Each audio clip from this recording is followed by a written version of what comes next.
Hello, everyone.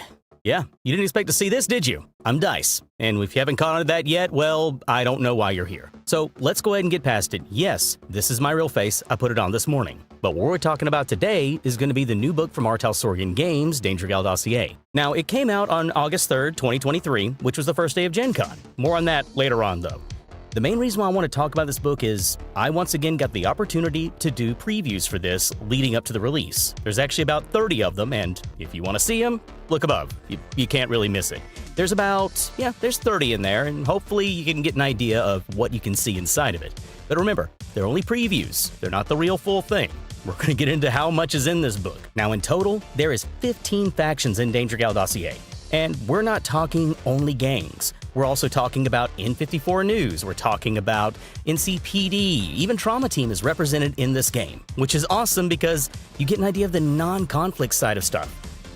For the most part, I mean, let's face it, NCPD, Trauma Team, yeah, they're as non-conflict as you can get. Now, when it came to how this book came together, it all started with Monster Fight Club's minis. If you're not familiar with Monster Fight Club, they actually have their own game called Cyberpunk Red Combat Zone. And then once those minis came about, the question was asked among our Talespire Games, whenever they were taking a look at these minis, they're like, who are these people? What are their stories? And from there, Gal kind of got rolling. It was initially designed with Edgerunners Inc. in mind, which is a book from the 2020 era of Cyberpunk, where it was pretty much just anyone who's an edgerunner on the streets you could hire and bring into your crew, like solos, netrunners, techs, you name it. But for the time of the Red, it made little sense for Edgerunners Inc. and more sense for Gal, which is actually a detective agency of rather massive size and power. We're talking about like one of the most significant information brokers in the world during the time of the Red. And like how Black Chrome was treated as like an in-world app that players could go through with the C-Book, Gal Dossier is treated just like as if you're going through Gal's archives on people's information.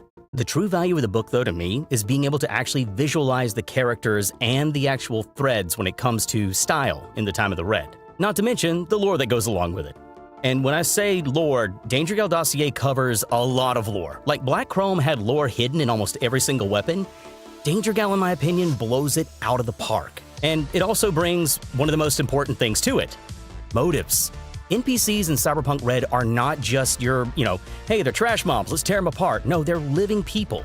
And knowing about their motives and why they're doing things and where they've come from and what may have happened in their background to bring them to where they are today is huge for a GM. It's a treasure trove. You can build whole stories just off of a single lore blurb in this book.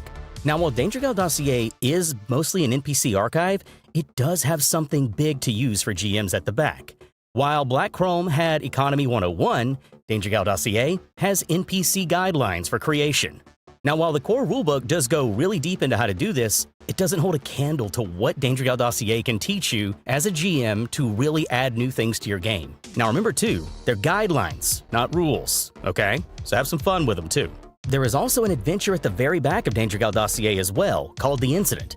Now, I'm not going to go into it at all. I'm just going to say I've run something very similar to it, and it's mostly an investigative kind of thing. So any detail may ruin it for anybody who's not done it yet. Just trust me when I say there's some colorful characters, and you're going to have a good bit of fun with it. So it's worth it at the very tail end to look, but if you're a player, stay out. Now, let's talk about the quality of NPCs you get in this book.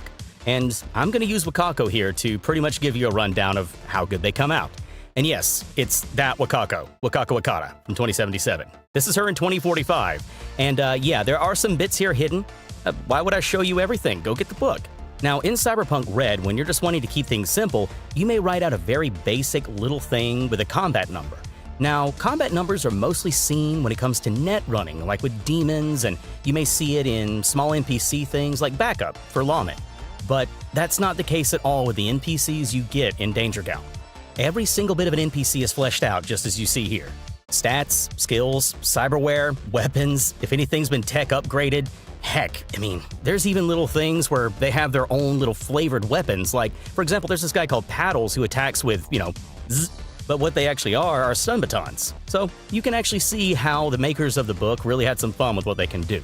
But every single one of these, it's brilliant. They're all very well done, a lot of thought went into them, and it just came out as, what does this character have on them? Okay, they have that. And there's some in this book that, when you look at them, you're concerned at how they even got the gear they have. But alongside stats, you get the story. Wakako here, you find out everything from about what happened to her first husband to how she wound up with the tiger claws, and how they weren't necessarily her first choice in what she wanted to do in life. So in the end, when it comes to the full-on design, every NPC has had a lot of time put into them and a lot of love. And you can tell it too, not just in how detailed out their stat block is, but in the lore and writing behind it. There's even entire stories wrote just from the singular factions together. Every single one of them has a part to play, and leaving one out will literally leave a hole in your story. Now, when it comes down to the art of each character, I've seen some comments about folks who may not be big fans of it, but for me, it's one of the pluses of this book. I think the art in this whole thing is just straightforward, clean, and direct, because every single piece of art is a direct correlation to a mini in Monster Fight Club's Cyberpunk Red Combat Zone, meaning every single NPC you see in this book has a mini. And as a GM, let's face it, we love minis, and we love having the exact minis we want to represent what we want to do.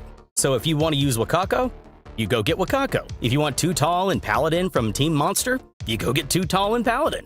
And the best part too is the color schemes. You can actually help it out because whenever you get these minis, they do need to get painted.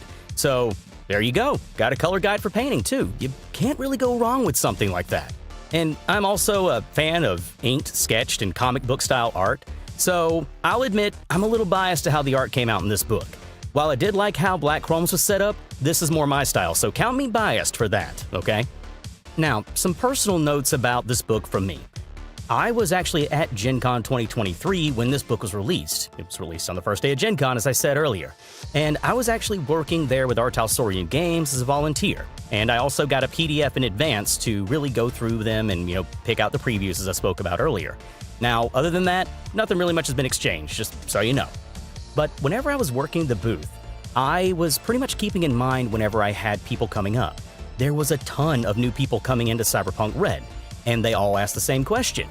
What's the best books to buy? Now, initially, let's say all the way up to August 2nd, I would have straight said core rulebook, let's face it, you can't play the game without the core rulebook, and Black Chrome. But knowing what I knew going to Gen Con, it was immediately shifted, and I had a question to ask everybody. 1, are you planning to be a player? Or 2, are you planning to be a GM? Now, if someone was a player coming up and they were getting the rulebook, but they wanted something more, I always pointed them to Black Chrome. That thing spoils players rotten with how much gear is in there. But when it came to people coming and saying they're going to be a GM, it was a no-brainer. I would point to Danger Gal and I would directly tell them how much it would help them building the city out, giving them the lore they need, and really helping them build out NPCs. For a new GM, Danger Gal Dossier it's irreplaceable. It has completely toppled Black Chrome as my favorite non-core book for Red. Oh, and don't forget the fact that it actually came out with some free add-ons too. The DLC released is Danger Gal Dossier Plus, which actually has more NPCs in it, because this is something I've always been big on. Y'all know I'm a stickler for layout. To make sure the layout was consistent, there was some NPCs that did get moved to the free DLC, just to make sure they started when they're supposed to start with each faction. If you do want to go through this or take a look at Danger Gal or actually pick up anything like that, PDF-wise at least, I'll link everything through DriveThruRPG. It'll be down in the doobly-doo. I don't get anything for this. There's no affiliate link. This is just me trying to share some stuff for people who are coming into the game. But yeah, other than the core rulebook, this is the best book to buy for Cyberpunk Red. And that's big of me to say because I was a big fan of Black Chrome, but as I said, Black Chrome's good to spoil players with, but if you're a new GM, Danger Gal just gives you so much more. It's worth a lot in terms of just really, even how each gang looks is huge because it can really give you the vibe of where they stomp. You know what I mean? But other than that, that's all I really have to say. You know the drill. Find me on the socials if you want to, Twitter, X, whatever you want to call it. If you want to find me on Discord, I'm usually stomping around the Talespire Games Discord. But yeah, hopefully this little rundown has helped you decide if you do or do not want to take the jump into Danger Gal Dossier. And I will really say it's, in my opinion, the number 2 book to buy when it comes to the Cyberpunk line. Putting it, right beneath the core rulebook, because if you don't have the core rulebook, I don't know why you're buying Danger Gal Dossier. Anyway, I hope you guys have a good day, and I hope you find yourselves a good table. Take care.